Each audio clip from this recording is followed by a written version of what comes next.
YouTubers, I'm Mercy Vivian from Migration Academy, and today I'm going to discuss this very intriguing, or like there are so many questions about this coming from my friends, and we will discuss this today. So the topic is about how much I earned as a student in Australia way back 2013. So here we go.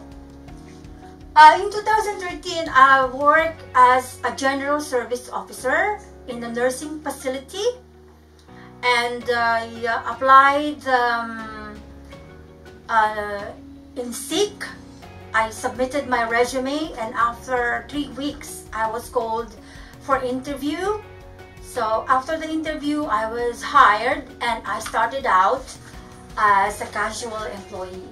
So as a casual employee, I was earning $24 per hour, and of course I have to follow the 20-hour visa restriction. So I was working Tuesday, Thursday, and Saturday. So on a Tuesday, I was working 6.5 hours. So you can see here, I started casual worker, $24 per hour. Tuesday, 6.5 hours, and Thursday, 6.5 hours. So I got 13 hours, and Saturday, I got 5 hours. And the good thing is about every Saturday, I got extra income because of the penalty rates, plus 50% of the total amount that you earn on that day. So if you compute this, I got 13 hours Tuesday, Thursday. So that would be 13 hours times $19. You got $249 plus the money that I earned on a Saturday. 5 hours times $19, you got 95 plus 50%. So you got $142.50 plus 247. So you got 389 fortnight. So which means you multiply by 2, you got 389 a week. So fortnight you will get 779. So that is on the assumption that you are not on holiday, because there are two categories of semester break when you are a student in Australia. One, you have a short semestral break, and another one is that you have a long holiday break. So I have made two computations here. One is I was already a permanent employee earning $19 per hour, and the other one was I was still earning $24 as a casual employee.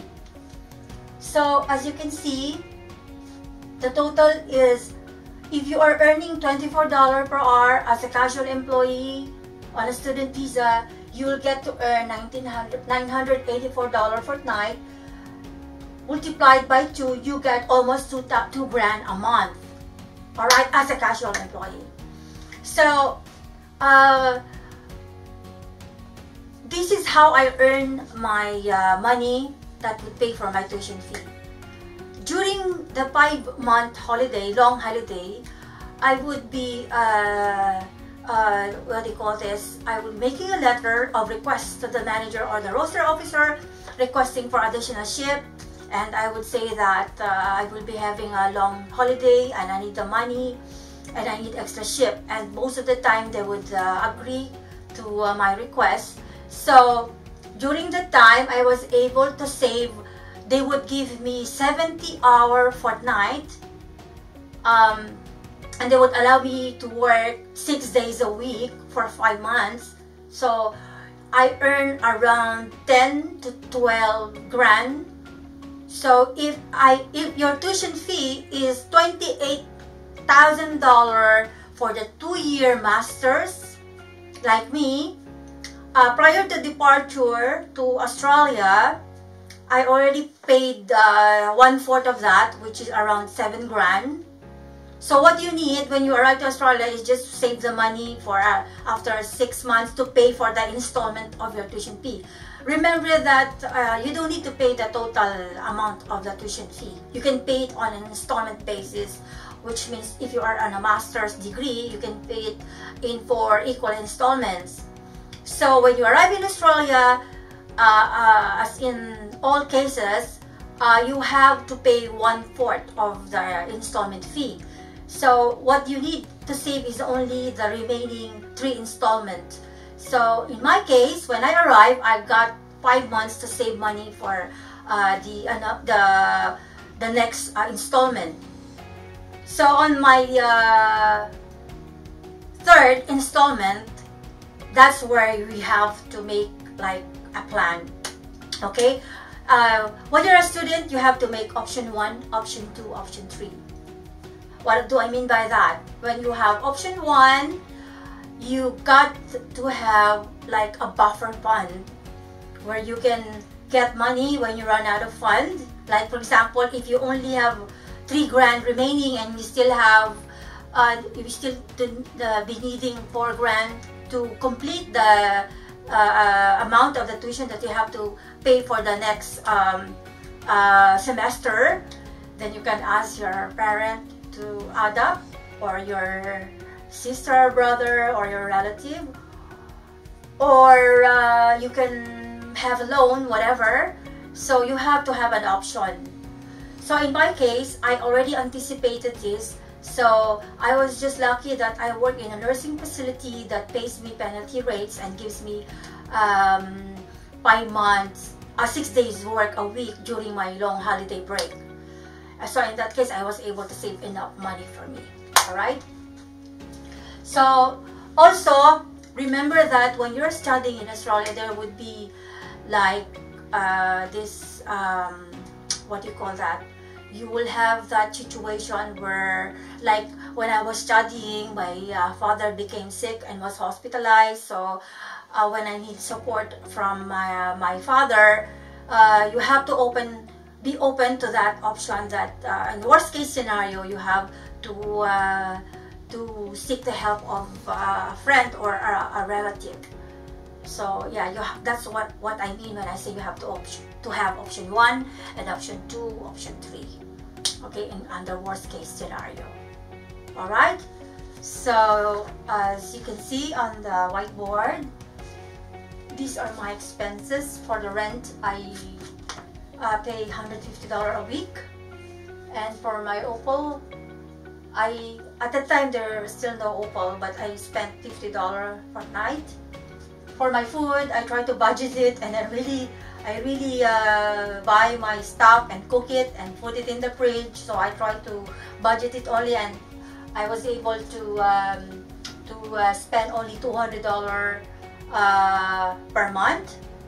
So for my miscellaneous expenses, I budget $100. So all in all, $500 a month, or I'm sorry, $500. This is a week, so I was able to save $600 per month plus this transpo. So all in all, I spent about $900 to $1,000 a month. But as I've said, if you have a long holiday or semester break, I usually earn $10,000 to $12,000 for 5 months. So in that, I was able to save enough money to pay for my tuition fee. And if my tuition fee, say for example, is $6,500, so I still have enough savings to cover the next installment. And I was able to save around $400 per month on a regular